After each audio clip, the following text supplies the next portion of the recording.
In part 1 of our Wesker series, we talked about what happened to him prior to the events of the Resident Evil games. Going forward, we're going to detail everything from Resident Evil 0 to his death in Resident Evil 5.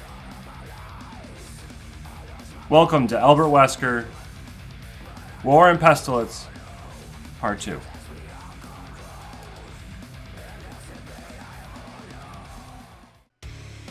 "1998 was not a stellar year for Umbrella. The summer of that year, the E strain of the latest virus caused an outbreak, and it wasn't just infecting people, but the dogs at the facility. Wesker and Birkin did a great job containing people there, but were unable to stop the dogs from spreading the infection.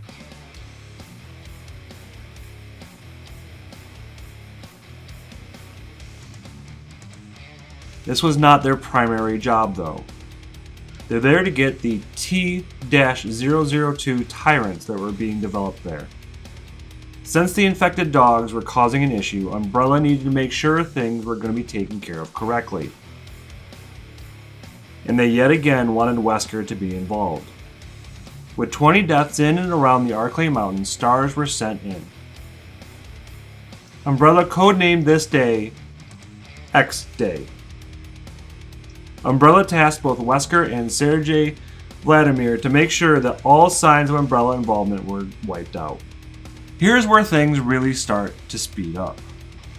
Wesker and Birkin were assigned to reopen the training school for Umbrella. Since they lost the Arklay facility recently to a viral outbreak, only for the new school they were working on to be attacked by leeches. To save time and say what most fans know already, these were leeches that were modified by Marcus, who was recently killed by the two scientists. To make sure that this infection was not spread any further, the decision is made that the whole facility needs to be scrapped. And by scrapped, I mean Birkin and Wesker decided to blow the whole thing up. If you play through the Umbrella Chronicles, this is where Wesker is confronted by Sergei Vladimir, an executive in Umbrella Corporation. The fight that ensued in the events of Resident Evil 0 was enough for Wesker to find options elsewhere. Where might you be going, comrade? My next mission. The reclamation of the management training facility was your mission. And now you're just going to walk away without taking responsibility for your failure. The T-virus has escaped. I will detonate the facility and dispose of it. Comrade, don't forget who's in charge. You can't just do what you feel like.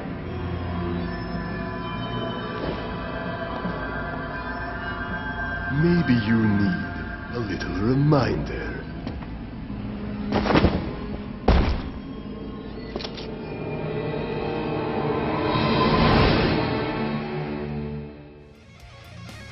July 24th, Wesker leads the expedition that takes place in the first Resident Evil game, leading stars back into the mountains.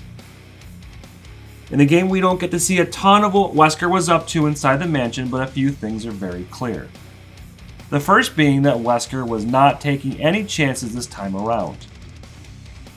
He decided the best chance of survival was to stack the deck, and in doing so, infected himself with the T-virus. Second, he was going to need a backup of his own. He hadn't let stars in on what he was a part of, so blackmailing of Barry Burton was needed. The third being any information leak was not acceptable, because it could be linked back to him. So everyone involved in the operation had to die in the process. This sadly included Enrico Marini, who Wesker shot. The first game ends rather poorly for Wesker. He was working to awaken the tyrant. It appears that the T-002 kills him before going after the remaining team, though he manages to survive thanks to him being infected by the T-virus. It probably doesn't hurt that he was already infected with the progenitor virus discussed in the previous video. We have talked about some of the other groups in the world of Resident Evil, and this one is yet another. I'm not sure why Capcom couldn't come up with a name for this, but it's not the most important plot thread. So I wonder if they just kind of phoned this one in because they didn't feel up to it. The highlights of this is that it was not Umbrella that had Birkin killed, but it was Wesker.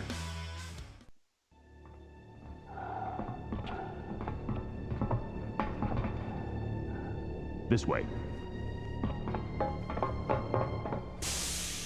It's sheer perfection. My precious G-Virus. No one will ever take you away from me.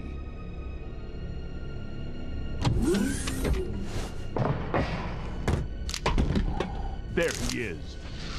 So you finally come. Doctor, we're here to collect the G-Virus sample. Sorry, but I won't just hand over my life's work. Stop! You might hit the sample. That's it, all right. Okay, let's move out.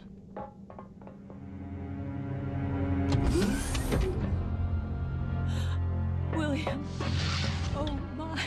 Hold on, darling. I'm taking care of that bullet wound first. Stay here.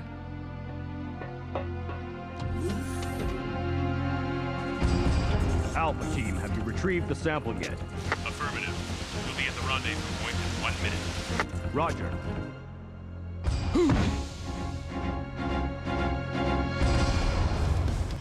In Resident Evil 2, Birkin finished research on the Golgotha virus, and Wesker wanted it, even employing Ada Wong as his spy. After this, they were pushing hard to raid every Umbrella compound they could, bringing us to the next game where Wesker plays a major role. Code Veronica, the forgotten game by Capcom. Please, for the love of God, give us a remake. Thank you. Wesker was the one to lead the raid on Rockford Island, where more of the T-Virus was being worked on. I have a hard time believing his intel for the island was fantastic, because it wasn't until he got there that he discovered that Claire Redfield was actually being housed there. Yet again, Wesker being thwarted by bad intel. This game really doesn't do a ton for the history of Wesker. It actually paints him in a light of him being rather incompetent to what's going on around him. He failed to get the samples needed at the Rockfords. He was unable to kill Claire. Chris was able to beat him again, and yet again it looked like Wesker was about to be blown up. However, even though it feels like nothing Wesker was doing was working out, he managed to get higher up in the organization. As much as I'm a fan of Wesker, I really don't understand his rise, because it feels like one constant blunder after another. He sold biological weapons to Javier Hidalgo, only for him to release them over some heated family issue. He managed to recruit and injure Jack Krauser, which was a decent get, but an injured soldier was nothing to write home about. He even managed to track down data from the Arkley Mountain lab that was being held in Russia, but had to grab it and flee because of Redfield and Valentine showing up. At this point, it should be clear that this is the theme for Wesker, always falling a little short. In Resident Evil 4, there's actually a small bit from Wesker in the game, though he's not the big bad in this one. Really, the most presence he has is some minor scenes, and mostly just the presence of two of his agents, Ada Wong and Jack Krauser. Over the years, the one thing the Wesker seems to get right was making sure that he had the data he needed to make the deals. He wasn't able to actually complete any of his plans due to the interference from the heroes in the different Resident Evil games. But at some point, Wesker was going to have to make use of all the data that he had been gathering over the years. He struck up a deal with Excella, an employee of Tricell, and someone who worked in genetics. With Albert's help, she went from just working at the company to being the CEO of the Tricell Africa branch. With the two looking to sell bioweapons, they started working with Ricardo Irving. This goofy looking dude.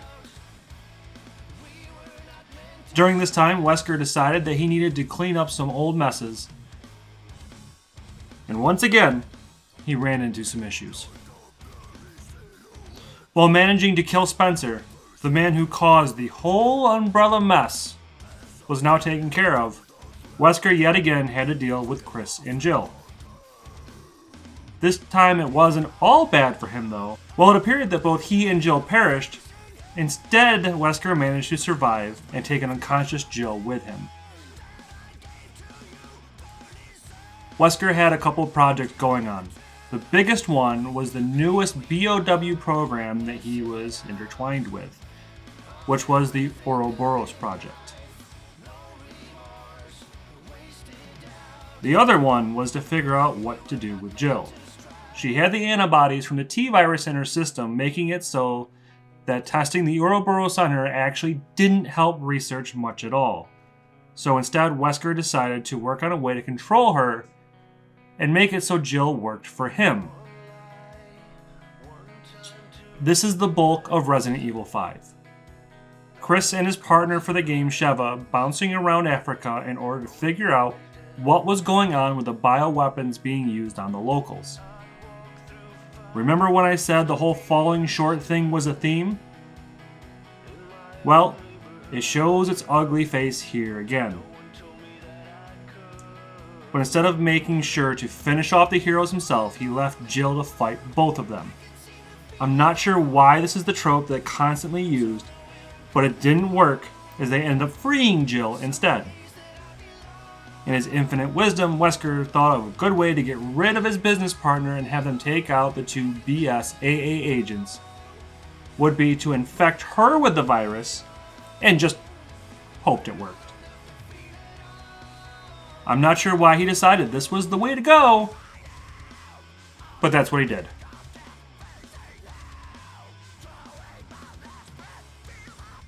After a fight with a mutated Excella, we finally get a 2-on-1 fight with Wesker. It seems to be very clear from the get-go that 1-on-1, they would stand no chance against the superhuman. He shows yet again his speed and strength are too much for them. During the events of the game, it is discovered that Wesker was going to need some medication. And during the fight, he was given an overdose that weakened him. The fight continued onto a stealth bomber. This was an attempt for both an escape and to spread Ouroboros. And it failed. Back to that theme again. And we finally get our final fight with Wesker. We really need to talk about the final fight in Resident Evil 5, because it says a lot about Wesker's actual abilities. We've seen super strength and super speed, but this takes it to a whole new level. First off, he receives the third virus into his system. His arm then mutates, embedded with shards of metal which he uses to flail around with. In the game, this attack is instant death. For some reason, when he mutates, he opens up two weak spots on his body. One in the front and one on the back. The craziest thing he is able to do is shown after the fight though. Somehow, with the viruses and all the other weird things, he is now able to survive being in lava. Let's put that little piece of information into perspective. Lava is roughly 800 degrees Celsius. When doing my research for this video, I learned that if you manage to fall feet first into lava, you would survive a grand total of 1.3 seconds. That's it. He clearly is alive much longer than that. Apparently, he can survive lava. But what he just couldn't manage to get past was a rocket to the face. As far as I know, this is the end of Wesker, but I have some questions here. I'm sure with the remake of Resident Evil 4, we will have to update this, but until further notice, Wesker is dead. Wesker did manage to leave a bit of a legacy behind him, and not just in the form of all the damage he created. First off, I mentioned this previously, but Wesker actually left behind a son, Jake Mueller, who was pivotal in the storyline of Resident Evil 6. Ada Wong was left out in the cold, so to speak. Maybe she can spend the rest of the series continuing to dick drag Leon, just like she has been all along. Alex Wesker, his sister, who was president in Revelations 2, was shown. She was part of the same eugenics research that Albert was a part of. So as far as we know, there could potentially be many more Weskers out there. And frankly, I hope this is the case because I miss a strong villain presence in the series.